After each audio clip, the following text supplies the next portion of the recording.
morning, Cherries fans, and welcome to this latest episode of Cherry Picking here at Up the Cherries in all departments. Before we actually get stuck into it, here's a bit about our sponsor, Dental on the Banks.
To find out what they can do for you, visit dentalonthebanks.co.uk. So we have got the same crew, the crew that everybody knows now. So, of course, you know me. But you'll also know that man there, Mr. Matthew Harrison. How you doing, mate? Yeah, all good, mate. All good after that win the other night. Yep, definitely. And, of course, we have got, as per normal, Mr. Samuel Harrison. How you doing, mate? I'm all right, mate. How you doing? Yeah, all good, all good. So let's cover off that Carabao Cup win, and we'll dig into it a little bit more as well, and what it really means to this football club. But to be fair, I think we played very, very well. Of course, we made a lot of changes, probably more changes than Everton did, or that's how it appeared anyway. I thought Everton were poor, didn't you? Yeah, I mean, from the side of players they put out, I know obviously Connor Cody is, regular centre back. He didn't feature. Obviously Calvert-Lewin's injured again. Pickford didn't play, but Begovic played, and we all know what he's capable of. So he's a decent keeper. Across the midfield they had decent players out. Decore and Davis.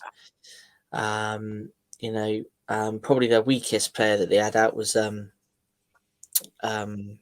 forward, Memphis Depay. No, not that's what's his name. Neil. No, it's Neil Mopay. That's it. Neil Mopay. Yeah, Neil they sound the same, to be honest, Matt. Yeah, Neil Mopay. Memphis Depay. Yeah, Neil Mopay. Oh my god. Neil Mopay. Yeah, so he was probably the weakest link for him, I thought. But other than that, they had a pretty strong squad. From our point of view, yeah, we had Mepham out there. We had, Christie's played quite a bit this season. But it was nice to see Jamal Lowe get some minutes, Ben Pearson get minutes. It was nice to see Zamora out there. I think he's done enough really to probably start on Saturday. I think he should be starting. He's missed quite a few games recently, and I think a game like Saturday he could do with a Zamora and Anthony maybe pairing down the left wing. So yeah, I mean we made some changes as well. But yeah, Everton in terms of creativity didn't seem to be much there. I mean, they're a side that don't really score many goals this season. And to me, they didn't really look overly threatening. I know they did get the goal that they got, but it didn't seem to be worrying after the last couple of games where we've been leading and then obviously conceded and eventually ended up losing. We didn't seem very worried, did we? Sat there. No. Everton did score, to be fair. Obviously, we all know that Saturday's game is more important. Every game, is important. But I think we'd be a lot happier come Saturday night if we win the league game than we were Tuesday night winning the cup game, because we know how vitally important those 3 points on Saturday are going to be. Yeah, most definitely. And I think I wasn't worried at all. I just don't think Everton really, apart from their goal, didn't give any attacking threat, really. I thought Alex Iwobi was poor on the night. To be honest, I thought he was their best player. Do you think so? I think he's probably their most creative player. Everybody to be fair to Everton fans that we've had on, because we've done 2 previews, both Connor and Rose both said, he is a good player, and they do rate him. But I don't, when I think back to what he, was like, I think, I didn't really see anything stand out from him. But to be honest, I didn't really see anything standing out from Everton at all. Damari Gray, for example, is there. Damari Gray, traditionally, everybody says, well, what a great player he was. But I just didn't see it. Didn't see it at all. And I thought Everton, if they play like that on Saturday against our full strength side, I think they could be in a lot of trouble. But then again, it is the cup. How seriously are they taking it? Connor said that they love a cup run. Of course, they won the FA Cup, and we'll come to that in a bit. In 1995, through a Paul Rideout goal, and that was against Man United. And you think they've got some finals. I think they got to a final back in the late noughties, didn't they? Against Chelsea. There was one as well since then, I believe, as well. So they do like a cup run, but they just showed nothing. And Everton, I think, have got every reason to be fearful this season. What was you surprised at the level of the scoreline, considering what we've done recently? I wasn't surprised because obviously we have been scoring goals. When I saw it, obviously I didn't make it Tuesday night, but when I saw it on my phone coming up as 2-1, I thought, oh no, here we go again. Please don't tell me 3 times in a row that we go from a winning position and lose. But yeah, for Everton's side of things, then they haven't been scoring. So yeah, we on the right day we played like we have been scoring goals, and yeah, they just didn't perform. But I think Saturday's going to be a completely different game. Yeah, definitely. So we're through to the next round of the cup, and we got Newcastle, and I've got mixed feelings about this draw, and the reason is midweek is up in Newcastle. How many are we going to take? It's a long journey. It's an amazing city to go to, but at the same time, it's a long, long way for a Carabao Cup tie.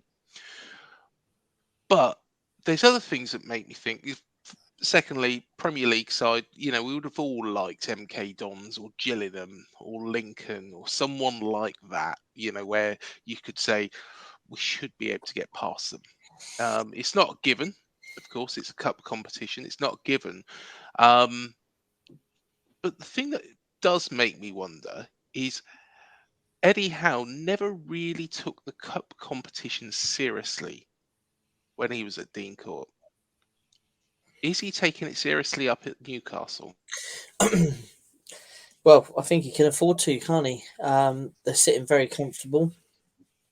It's going to be, I believe, it's going to be a few days after the World Cup final, isn't it? That round of games. Yes. So, obviously, will Wilson play? Will Pope play? Probably not, because obviously they would have just been travelling back from Qatar. I think that's the only two that have been called up in the World Cup squad, isn't it? Pope and I think so, yeah. because he wasn't as adventurous to pick Dan Burn, was he? No, Yeah. although maybe he should have gone. I would have taken him. I think the guy's quite versatile, but yeah, I think he can afford to. I mean, when he was at Bournemouth, I think sometimes he was probably too cautious with the cups. I remember we were playing the FA Cup. I think it was the third round against Brighton. We had a home tie. I think we were sitting very comfortable at the time. Kind of wondering, should we go for a cup run or not? But he was always very cautious at Bournemouth. I can understand why. The league's the bread and butter. Yeah. That's pumps the money into the club, and so I can understand that. But now he's in the position he's in. The length of time Newcastle haven't had a trophy for. He wins the Carabao Cup and gets him a decent position in the league. Well, he's going to be. Well, he's already a legend up there anyway. They love him up there anyway. But if he achieved that, then it'd be amazing. So I think he will take the game seriously. I think he will probably field the strongest squad. Oh, Trippier, that's the third player that's gone. Yes, yep, very So he'll field the strongest possible squad he can field at that time, and I think he'll go for it. Obviously, it's going to have a different feel to a league game. So yeah, I think he will go for it. You don't know what position we're going to be in at that time. We might have a different man in the dugout, so it could be quite an interesting game.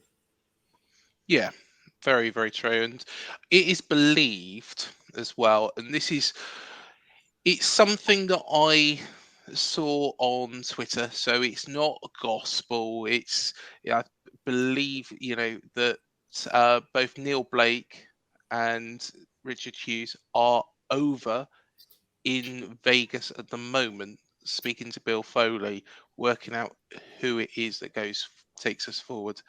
But they have reiterated it's probably not going to be Gary O'Neill. So the question is now who is it going to be in that dugout? I've seen some names thrown about. Kajil Knutson is one from Bodo Glimt, and an interesting manager. But then again, can somebody go straight into the Premier League from the Norwegian league? What do you think, Sam? I reckon he could. As far as wasn't Graham Potter at like a foreign club and then come to He was English? in Sweden, I think. Yeah, I think he was in Sweden. At the end of the day, anything is possible. I don't know how experienced he is. Is he very experienced manager? Well, I'm just going to bring it up actually and just see, a little bit more about him. Of course, he is Norwegian himself, and he's managed 4 teams. He didn't have, well, to be honest, he was just a youth team manager beforehand. Sorry, a youth player. So whether or not he's had a similar sort of situation to Eddie Howe, but worse, where his career has been cut short. But in 1995, he started his managerial career was at a club called Hovding, and that was for 9 years. Then I'm going to really struggle saying this. He was a Norwegian team called Fellingen Fidalen. I'm really sorry if I have mispronounced that. Then he was at Asane for 2 years, and then at Bodo Glimt, which, of course, Bodo Glimt are one of the biggest clubs, or Are they one of the biggest clubs really in Norway? I don't really know much about them, but my No, question. to say I'm not very highly educated on Norwegian football, to be fair. But No. I mean, whoever they get in and they select. I mean, like, what I've been reading is that it looks like the club will go international for the manager. Mm, So it looks like that they will come from um, mainland Europe somewhere, by the sounds of it. So yeah, I mean, I can understand why the club and Bill Foley would want to appoint a new manager. Fair play to Gary O'Neill. He's done a good job. mm, We're all rooting for him. But yeah, it is probably a step too far for him. I hear he's linked to the Luton job. Apparently, Luton want to approach the club for him. mm. So it looks like it'll probably work out well for Gary in the end anyway. It looks like he will become a manager, which is his main aim. And Saturday would be nice to see him in the dugout for one last time, and hopefully he can get us a result to, if a new manager takes over, then set the new manager up with a good footing. See, lots of people have been saying about this Bodo Glimt manager, but you know, he might be a fantastic manager, and he's got my full support if he takes over, of course. But I just don't feel it because I think Gary O'Neill has earned his stripes here. Yeah, he's had that four losses in the league in a row, and he's not been able to return. Makes it even more disappointing when two of the games we were leading. Yes, I that's think the big thing. that's the biggie. It's been, and Mm, I think in fairness, some of his substitutions have been questionable. yeah. Especially with the likes of Stanislas and Rothwell when he brought them on against Southampton. Both players hadn't had any game time. I couldn't really see the impact that two players would have made for us. Whereas when they played against Everton from the start on Tuesday night, I thought Rothwell looked pretty good. He looks Mhm. like he's going to be a good asset to us. And it was good to see Stanislas get a goal and get some minutes under his belt. So, that's the kind of game where you want to bring your players back in. To Yeah. make substitutions with them, I didn't think, I couldn't really see what he was trying to do. And same with the substitutions against Leeds. I Mm, couldn't really see what he was trying to do. So yeah, and then when you lose the games from winning positions, that's where I think he's fell short, unfortunately. But all in all, fair play to the guy. He hasn't done a bad job, but the job's probably not good enough for the permanent role. who else do we bring in then? So, of course, Nutson's been mentioned. I saw Rafa Benitez being bounded around, and I spoke to, of course, Connor, the Everton fan.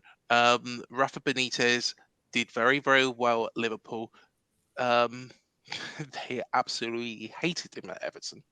Um, I think he was walking into a cauldron of hate to start off with, really. Um, but I can't think of many managers, who, and especially managers who have managed in the Premier League before. I think Rafa Benitez might be a difficult one to get hold of. If we can, great. Um, but I can't think of many. Would we want a Sean Dyche? No, I don't think so. I don't think he plays to our strengths. But is there any other managers out there? It's a difficult one, isn't it? I mean, no matter what club you are looking for a new manager, it's like with Nathan Jones. I'll probably get proven wrong by this, but he took a big club on in Stoke, didn't he? And that Yeah. didn't work out, and now he's taken on a more difficult job at Southampton. and I don't think it's going to work out. So it's a difficult one, isn't it? You know, you can name on your one hand, you know, the names out there. You know, Sean Dyche, like you just mentioned, Steve Bruce. You know, the managers that are out there. No, I can't see Gerrard. Would Gerrard want to come and take it on? You know, will they be looking at someone like Thierry Henry again? Some player of caliber like that, a former player that wants to break into the game. But I don't see that. I don't see why. You know, like Everton have got this situation with Frank Lampard. Now, he did a decent job at Derby. We'll call it a decent job because he didn't get him up. But at this point, Mel Morris was chucking money around like no tomorrow to try and get him into the Premier League. Failed. Then he's gone and taken Chelsea on, you know, a massive club. Again, lots of money, high expectations, mind. And some would say didn't particularly do a very good job there. And from speaking to the Everton fans today, he's got a similar record to what Rafa Benitez had, and why Rafa Benitez was sacked. So great players don't become great managers. Thierry Henry, what's he done? You know, he's a great pundit when he's on TV, but I don't think the biggest example, and you know, we'll all remember Tony Adams. Now, Tony Adams, you know, was a quality defender for Arsenal. He was the Arsenal captain for years. You know, he commanded that back line like no tomorrow. He helped them get to the Invincibles. I think he was in that squad, wasn't he? I don't think he was. No, it might have been just past him. Yeah, it might just be past. I think it was just. I mean, yeah. What you're about to say is after his glittering Arsenal career, he wasn't a very good manager. Yeah. And yeah, you're right. It's and then you look at it on the other foot, and you look at these managers, you know, that haven't, you know, played top level football or whatever. You know, your Sven Goran Erikssons, your Roy Hodgsons. You know, there is managers out there that become good managers and haven't played the game. I mean, Jose Mourinho started out as Bobby Robson's translator, didn't he, at Barcelona? Yep. So next thing, he goes to Porto and wins the Champions League. So, you know, it doesn't always mean that, you know, good players make good managers. You're absolutely right. And, you know, it depends, you know, what does Bill Foley want? What does the club want? Does the club want a glamorous name manager, you know, like a Gerrard, like a Lampard? You know, do they want someone like that? Or do they want to bring in someone internationally from Europe or somewhere else in the world that's going to come in and bring something different to the club, a different approach, you know, different philosophy of football altogether? It's a very interesting one, very interesting time.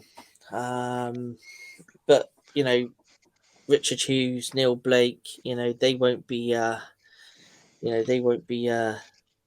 know, considering, you know, options with, you know,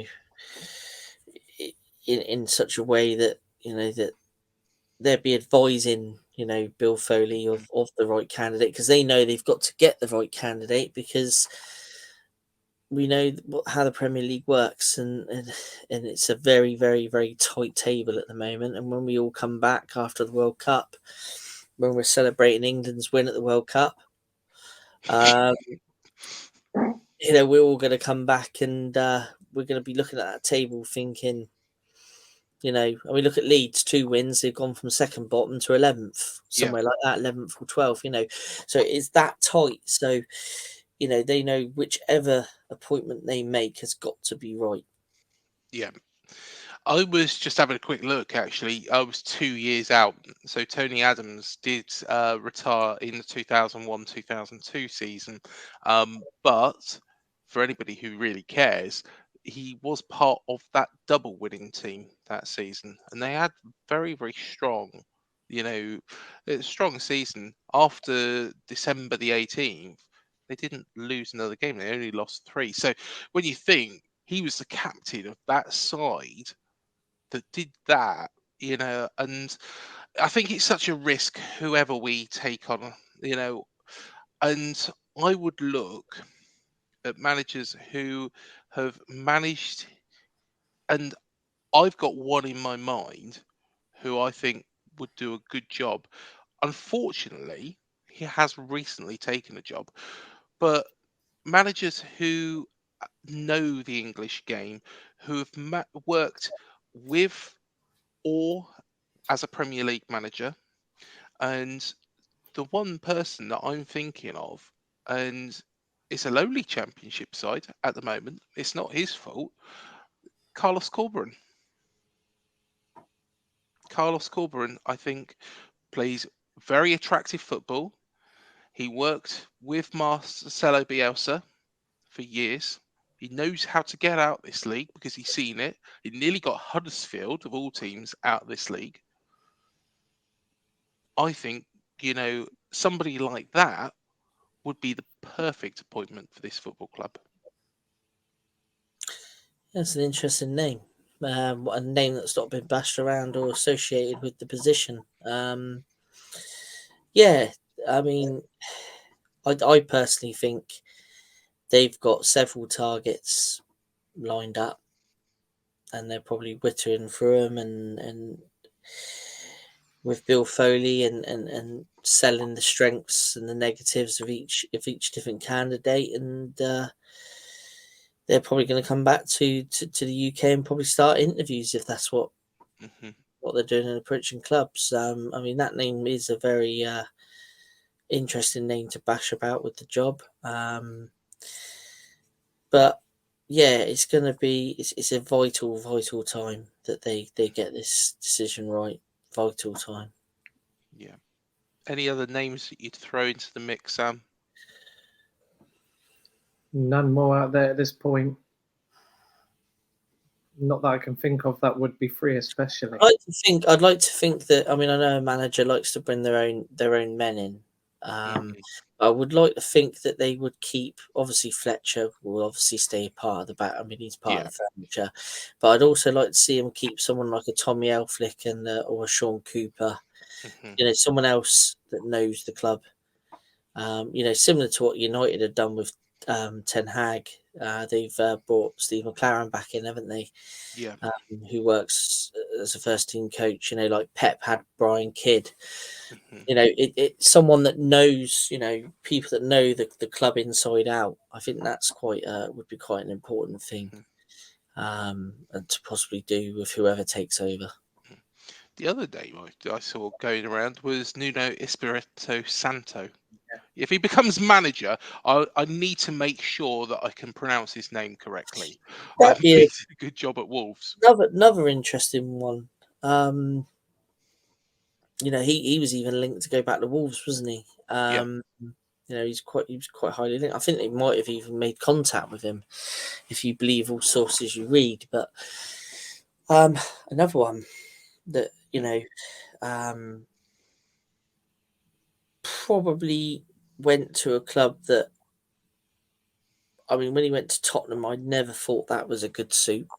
Not that I was really bothered, obviously, not being a Tottenham fan, so I wasn't really bothered. But I could tell that he wouldn't be there that long. I think that was just the completely wrong club for the guy. Yeah. Bournemouth right for Nuno? Only Nuno and the club, and the likes of Richard Hughes and Neil Blake would know that. But interesting name. And Wolves did play. I mean, the year they went out from the Championship, they played some fantastic football. Yeah. When they came into the Premier League, I thought they'd go straight back down, but I know they have this so-called Portuguese super agent that brings all the Portuguese internationals in, but I mean, even so, the football they were playing in the Premier League was good football, and they were getting decent results, and so yeah, tested in the Premier League. So why can't he be a candidate? I would take Neves and Jimenez off them straight away. You know, if he comes in. Let's move on because, of course, Everton this Saturday's opponents, of course, Tuesday's opponents as well, have had a few players that have played for both sides. Most have been recent, haven't they? Let's be fair. But there was one that did something quite remarkable at Everton. So, shall we go through those? Yeah. So, everybody will recognise that man. Yeah, everyone There he recognises is. him. Yeah, Mr. Dan Gosling. So he joined Everton back in 2008. He signed a 2-year deal. Come from Plymouth, so at the time it was a real big move for him. Made his debut in the December, and scored his goal in the second game for the club, which I think they beat Sunderland. I think it was at Goodison.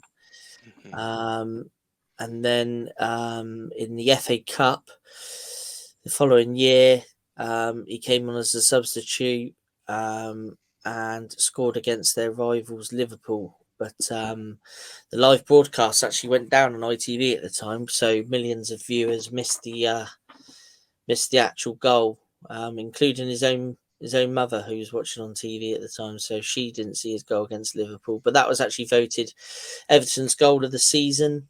Played in the FA Cup final in 2009, which obviously we've touched on. Everton's cup runs, that they like cup runs. He came on as a second half substitute. Sort of slightly went downhill a little bit. He kind of wasn't getting game time. He was on bench for league games. But he did play a lot that season, 2009, 2010 in the Europa League and in the League Cup. But then he had a nasty injury. He had a collision with, I think, the goalkeeper, Wolves goalkeeper, I think it was. He was ruled out for about nearly a year. I think it was about 9 months to a year. Then he went on and joined Newcastle, and eventually ended up with us. And we all know the story with us. Obviously, joined us during our promotion season to the Premier League, and was a fantastic servant. Disappointed to see him go, really. To Watford, and I, from what I hear from a certain person, that I don't think he's overly enjoying it at Watford. So, but an absolutely great asset to the club. He's just for me. I thought he was a good, decent midfielder. Was a good squad player. And I personally wouldn't have let him go when we did, but I think that was a case of Tyndall at the time not being able to promise him first team football. So yeah, that's our first man that's played for both clubs. Just thinking about it though, thinking back to that, I think Dan Gosling, because he is playing for Watford now in the Championship, I think he would have done a job for us. So it was surprising that he left.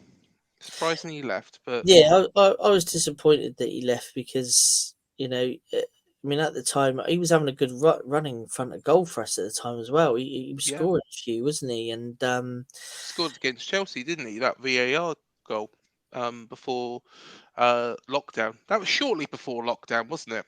Yeah. I think that might have been the game before lockdown, to be honest. But even in the Championship, before we sold him in the January, I think it was when we let him go.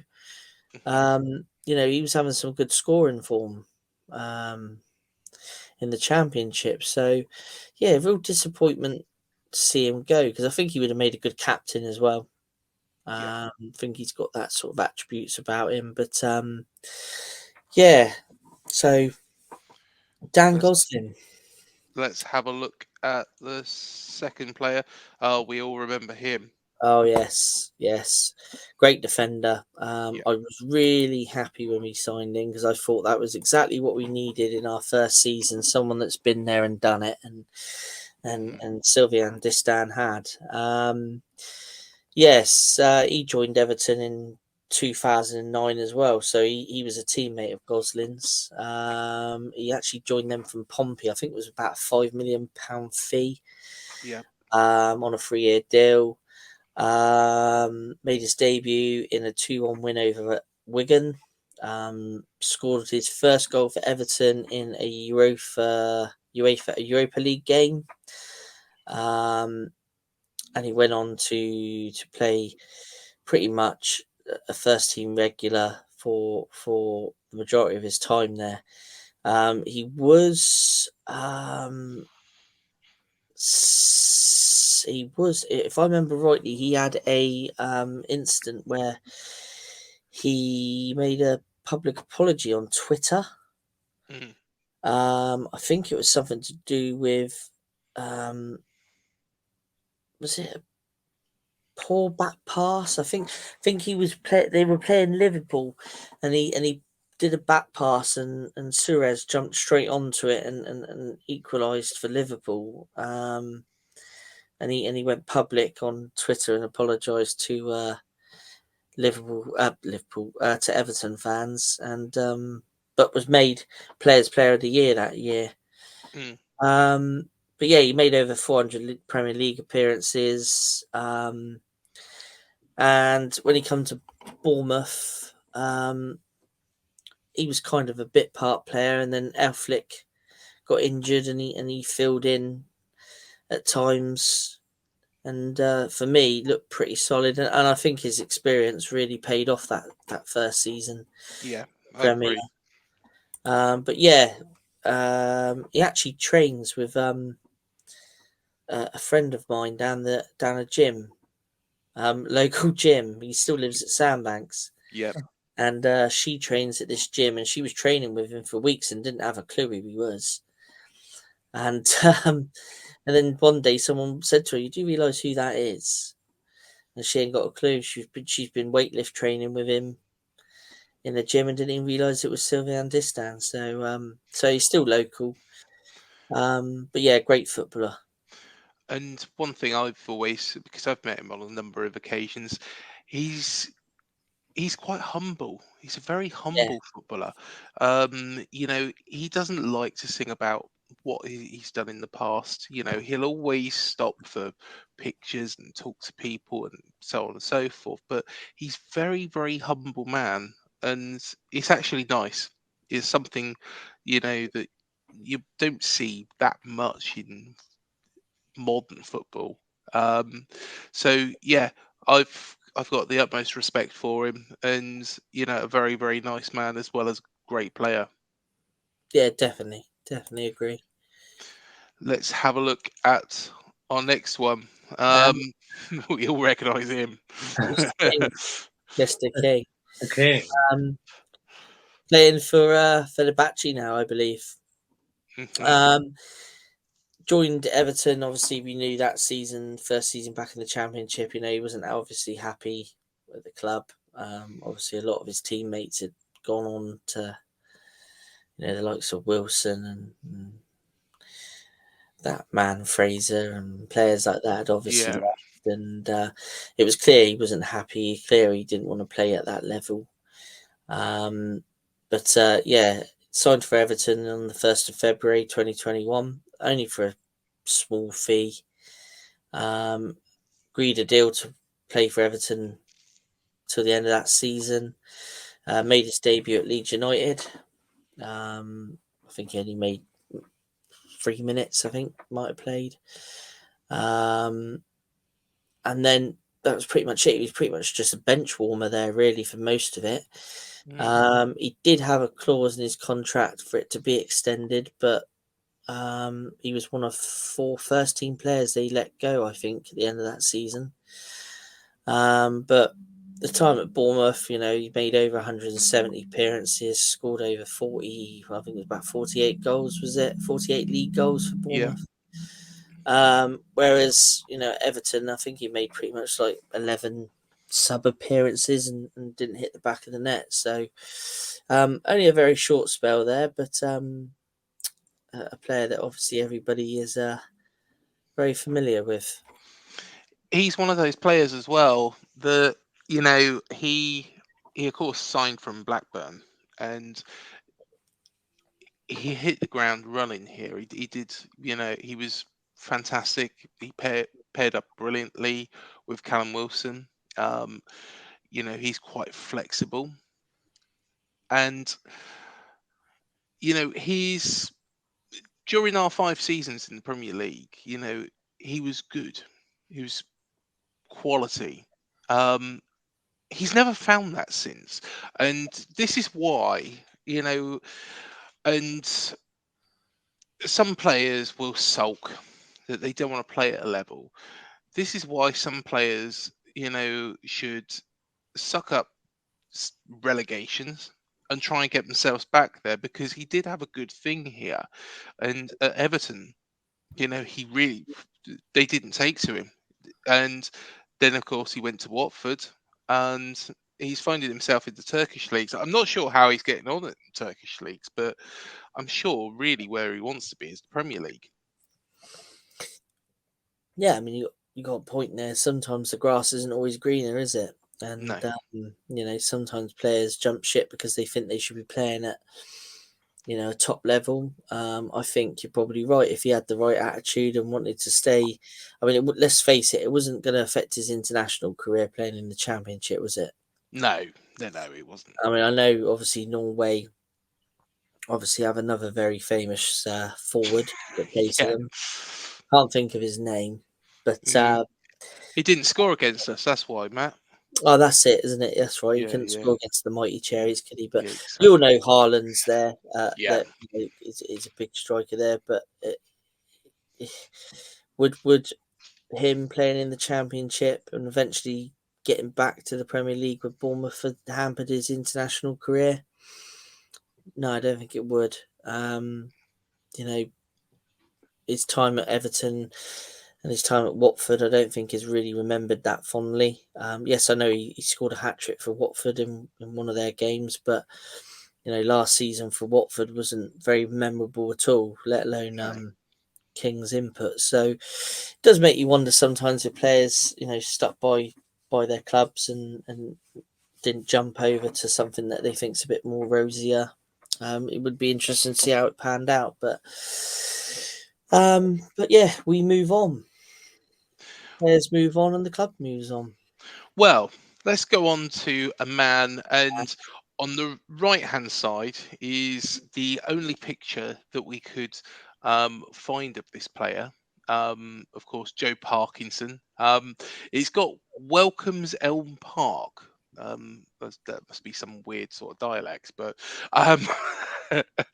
but I think it's an old program picture. yeah. That's the only one I could find of him in a Bournemouth shirt, which is obviously our famous Pizza Hut shirt. Yes. But yeah, I remember when I was starting to watch Bournemouth around this time as a young lad. So I don't really remember much about him. I mean, I was only about 5, 6 at the time. But I do remember my dad liking him as a player. Good midfielder. Come from Wigan, if I remember rightly. But we soon cashed in on him. It was a time when the club would sign players from, which I believe Wigan were probably non-league maybe at the time. Signing players for minimal fees and then making money out of them. I believe he was our record sell at the time. 250,000, I think he went to Everton. Had a good start to his career at Everton. Won the FA Cup in 1995, I believe. I think they prevented. That's a picture there. There it is. And that's them celebrating. Joe's the guy with next to the guy with the baseball cap on. Not with the trophy on his head. Not with the trophy, The no. other one. That's Watson, the captain, I think, at the time. But they prevented United doing a double that season, I believe. So yeah, unfortunately for him, his career was hampered by injuries. I think he had quite a bad knee injury, I think, and didn't really play much after sort of 96, 97. I believe he was awarded a testimonial against Man City in 2000. He's had a small stint in coaching since then. He's been associated with clubs like Hartlepool. I think he had a stint back at Wigan as well in a coaching role. So he's been in around the coaching circuit, but as a player, quite difficult to find information on. Really, he's I mean, his Bournemouth stats, I think he played about 30 games for Bournemouth, scored once. But overall, I mean, he had a 10-year career, 239 appearances and 10 goals altogether. So, yeah, unfortunately, it was a career cut short. Yeah, and like you say, was part of, and he's the one player that you could say has gone in the opposite direction. Of course, Dan Gosling, come from Everton to ourselves. Sylvain Distin, the same, of course, for other clubs as well. Josh King wasn't a success at Everton. Joe Parkinson, you can say, was. Yeah. He won a trophy, so that's success, isn't it? Yeah.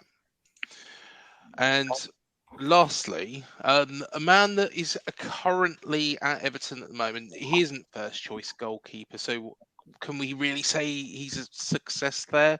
But go on, Matt. We all know the story about Asmir Begovic, but let's go through it in a little bit of detail. Yeah, he's obviously he's had a couple of stints with Bournemouth, and he started off at Pompey and had a loan move here.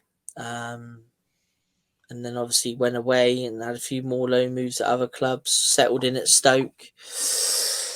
Had a good career at Stoke and then became number 2 at Chelsea, got a Premier League's winner medal, and then eventually made the transfer to Bournemouth when we were in the big time. Obviously had a bit of a topsy-turvy time at Bournemouth, didn't he? Made the number 1 position his own, but there was obviously some issues there and was sent out on loan. Was it Karabag? Yeah, Karabag, which I believe was Kazakhstan. Not Kazakhstan. Is it Kazakhstan? What's that country that's like the most furthest country in? Azerbaijan. Azerbaijan. That's it. I knew it was something Kazakhstan or something. Yeah. Yeah. Do you My know what? geography's not great. I was when I was doing the preview with the Everton fan, we did mention that, and I did not have a clue who Karabag, were. I didn't, I believe they're the top side in Azerbaijan. I believe they're like the Man United of Azerbaijan, aren't they? Well, the Azerbaijan league is not my strongest point. I've got to be honest, but I can have a look.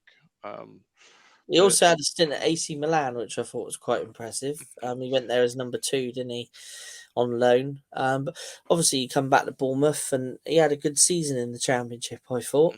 And obviously, I think he had to go to Everton. I think wages and all that had something to do with it, didn't it? I believe he was on quite a lot of money. And now he's at Everton, number 2. Obviously, he's number 2 to a very good keeper in Pickford, but at the same time, Begovic is a very, very good keeper himself. So the other night, when obviously Pickford was left out and Begovic was in, I didn't really,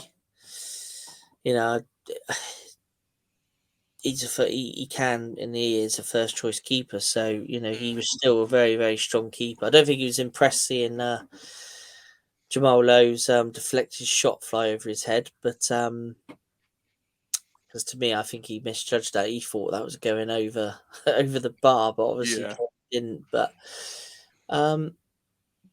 yeah, another one that's represented both clubs. Yep. And just for anybody that really does give a toss, Karabag are the strongest Azerbaijani team. They have been since 2013 and 14 and have won it every single season apart from 2 years ago, 2020, 21, when Nefsi won it. So every day's a school day. Did you really care about that? Not overly, but thanks for telling me. There you are. You're more than welcome. You're more than welcome. Let's move off the Cherries for a moment and quickly speak about Gareth Southgate and, of course, the England side, which has been announced today. So, what did you guys make of the England squad when it was announced? Do you want to go first, Sam? Yeah, I wasn't surprised. He picks the people that he likes. There was no doubt in that Harry Kane would be the captain. I wasn't surprised Callum Wilson was picked, especially with the old Ivan Toney and the scandal going on there at the moment. Mm-hmm. And yeah, people like Tammy Abraham and that have missed out, but as I saw earlier, that Tammy Abraham hasn't had a good season so far there, which is why he missed the cut. I was glad people like Maddison have been included. A bit shocked Gallagher was in there, but other than that, the only real person that missed out, which I think should have got him, was that Tamore at AC Milan. Yeah. Yeah, no, I totally agree on that one. It was pretty much as I expected. Of course, Jordan Pickford, Aaron Ramsdale, Nick Pope as the goalkeepers, Alexander Arnold, Kieran Trippier, John Stones, Harry Maguire, Ben White, Eric Dier, Luke Shaw, Carl Walker, and Connor Cody as defenders. You got the midfield of Declan Rice, Mason Mount, Jordan Henderson, Jude Bellingham, Kelvin Phillips, James Maddison, and of course Conor Gallagher, and then up forwards Saka, Harry Kane, Rashford, Grealish, Raheem Sterling, Phil Foden, and Callum Wilson. There's one player in there that he always picks, and I just think he's a bit sideways. On his day, he's a very, very good player, but I would probably go with a little bit more youth now. That's Jordan Henderson. Yeah, I totally agree. He loves Henderson, doesn't he? Yeah. I mean, in fairness to Henderson, he's never been a favourite player of mine. No. In all honesty, that's just my personal opinion. Fair play to Henderson; he's had a wonderful career. He's Liverpool's most successful captain of the last sort of 30 years, isn't he? So, I mean, fair play to the guy. But for me, he had a good World Cup. I think he didn't have a bad Euros when he come on, but I just think I'd like to have seen someone different brought in. I know he can play a defensive midfield role. I don't think that's his favourite position, but he can play it. But you got Declan Rice for that, kind of role, who I think is a superb footballer. I've got to say, I mean, I know he has his critics as well. There's people that say, he's not as good as people make him out to be. But I think Declan Rice is a superb player. So you wouldn't put Henderson in ahead of him. You've also got Calvin Phillips, who's still coming back from the injury, but he should be ready for hopefully the last game in the group. So, it's not like you need him for the defensive midfield role. you know, a midfield role. You know, you've got Mason Mount. You know, I'm quite happy to see Gallagher in there. To be honest, I'm surprised, but I'm quite happy with it because I think, you know, in games, if players are getting tired, he's the type of player that could come on and really press. So I'm happy to see him in there. But just for me, Henderson, you know, I can see why Southgate's taking him in some respects because, you know, he's proven under Southgate, and Southgate likes people that have got tournament experience. Like for me, Yeah. the three goalkeepers are the three that I've been saying for the last few weeks. Nick Pope, obviously Ramsdale, and Pickford. For me, Pickford wouldn't be a starter at the moment, but I would take him because he's had tournament experience, and I think that's important to have.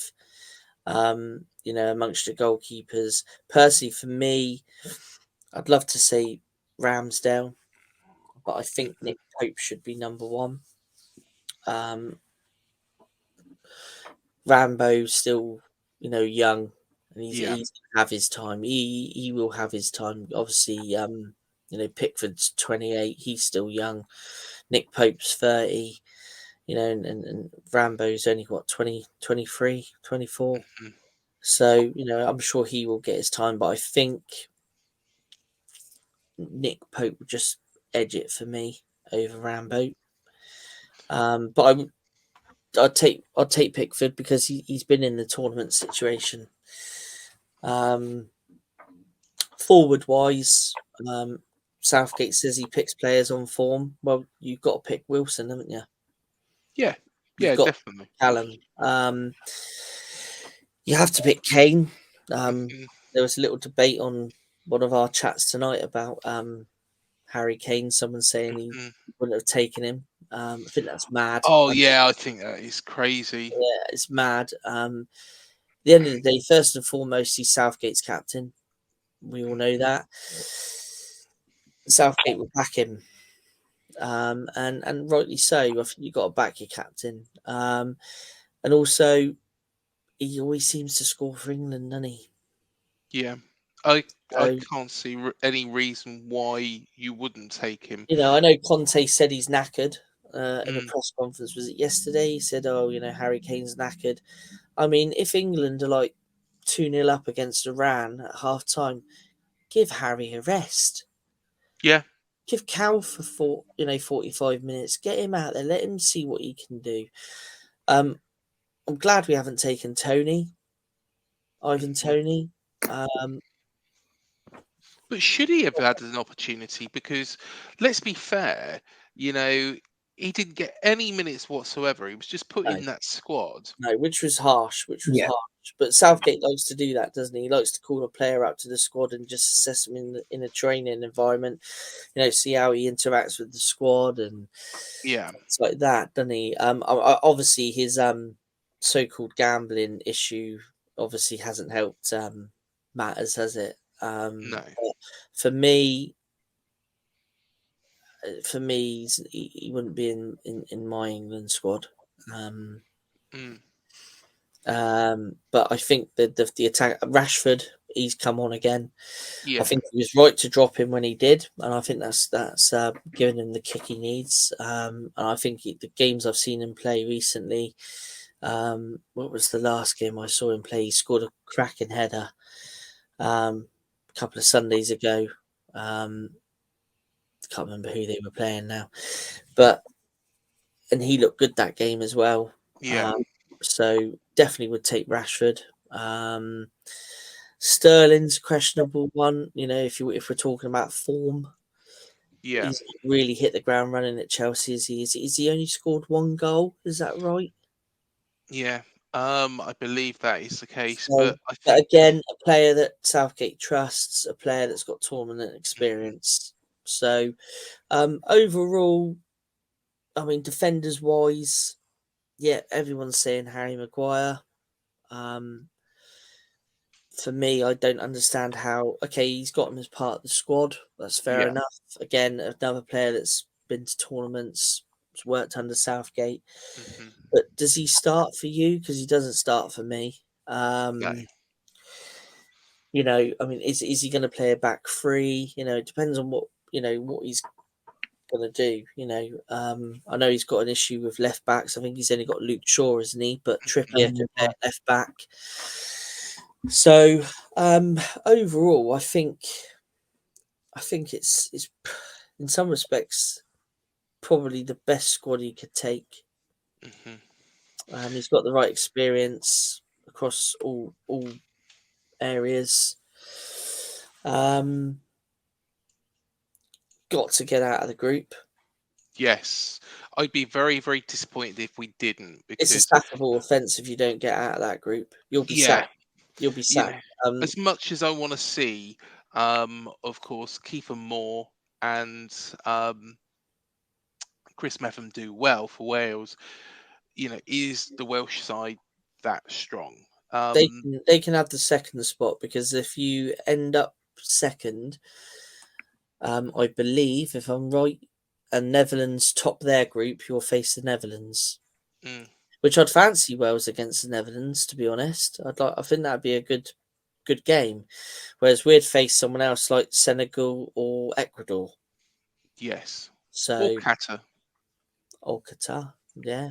Yeah. So, you know, whoever grabs second space. So obviously winning the group's more favourable, but then I think we play France in the quarters, don't we? Yeah. But I think they're going to be strong, although they've got a lot of injuries. So you never know. Never know. We'll wrap it up in a moment, but of course we need to, of course, mention somebody who won was the first winner of our Hall of Fame, and that is, of course, Big in himself, Steve Fletcher. It's always going to happen, wasn't it? Yeah, so he's our first inductee into the Up the Cherries and All Departments Hall of Fame, as Mr. Steve Fletcher. And we'll announce 3 others next week. And of course, we'll be doing this show throughout the World Cup. We're going to have some, you know, special features as well coming up. So we're not going to leave you in limbo. We'll still talk about the Cherries. I don't know what we're going to talk about at this moment in time, but I'm sure we'll there'll be some news. Yeah, and of course the takeover. That's probably going to be a big thing, because I think over the next month, the month of December, is probably going to be quite interesting off the field rather than on it. So yeah, it'll be quite some exciting times. Do you want to do the honours as well, Matt, about this fantasy football league? And do tell us where I am. I'm probably still down there, aren't I? Yeah, so obviously last weekend coming up. So for all of those of you that are in the fantasy football league, make sure you've done your captains, any last minute transfers you want to make, because this is the last weekend to get some points. I believe you, Craig, about 24th, I think it is. 24th Yeah. out of, I think it's 32. So you're not doing.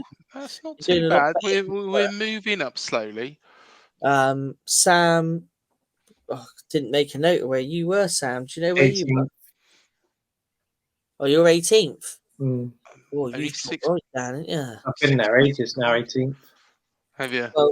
Well, I've been at 7th quite consistently, 8th or 7th. But So are we saying now that I am the big mover in this competition? Because I've moved from we're from bottom up to 24th. You are. There we are.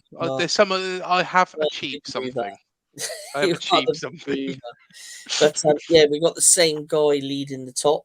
My brother-in-law, actually, Josh. He's storming it, absolutely storming it, and he's been storming it since about the 2nd or 3rd week. I don't think he's been nudged off the top spot, to be fair. He's got over 1,191 points, something like that. Yep. And in second place is someone that we all know very well, is Mr. Dan Seagrove. Yep. He's second place with 1,104 points. And then we've got James Hornby. He's in third place. He's got, I think it's 1,073 points. So Yes. the same top three are in very strong positions, and looks like that's where they're going to be until after the World Cup at least. So How many points have I got? is it 600 and something? So I've still got some way to go to make my comeback. Yeah. Yeah. It's not going to happen, is it? You got 6 weeks to make a few changes, Craig, and get yourself up there. But yeah, that's our fantasy football league anyway. That's where we round up with that. But I believe there's one for the World Cup. I've done mine already. So maybe we should just do one as a cherry picking one and enter it somewhere and see how we do. Yes, yeah, But we'll definitely do I'll pick most of the players because you two are useless. So yeah, we'll enter in, but Matt's picking because we're not very good. Sam, sorry, mate. That's it, mate. There we are. At least somebody knows what they're doing. Well, it's good to be back. You know, I know we haven't done one of these for a couple of weeks because we've all been very, very busy. We've had loads of features coming up. We're going to have loads of features during the World Cup. It doesn't stop here. So please hit that like, hit that subscribe, hit that bell, share with your friends, share with your granny, share with anyone. Feel free to share it around. But thank you again, Matt, for being on the show. A pleasure as always. And pleasure. I'm sure we will be doing some special shows very soon. Some big ones in the pipeline. Yeah. And thank you again, Mr. Samuel Harrison. Thank you again, mate. As always. I was losing my words there. You sounded half cut there, and it's only 9. What time is it? 9:30 in the morning. It sounds half cut. Unbelievable. Well, it's almost 10 minutes past 10. I haven't woken up.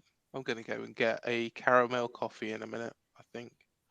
Wake myself up. I need to, don't I? But yeah, thank you everybody for watching this show. And there's also an email address down there as well. We'd like you to get involved. And by all means, everybody is welcome to get involved here at the Cherries in all departments. And it would be great to have as many of you on here as possible.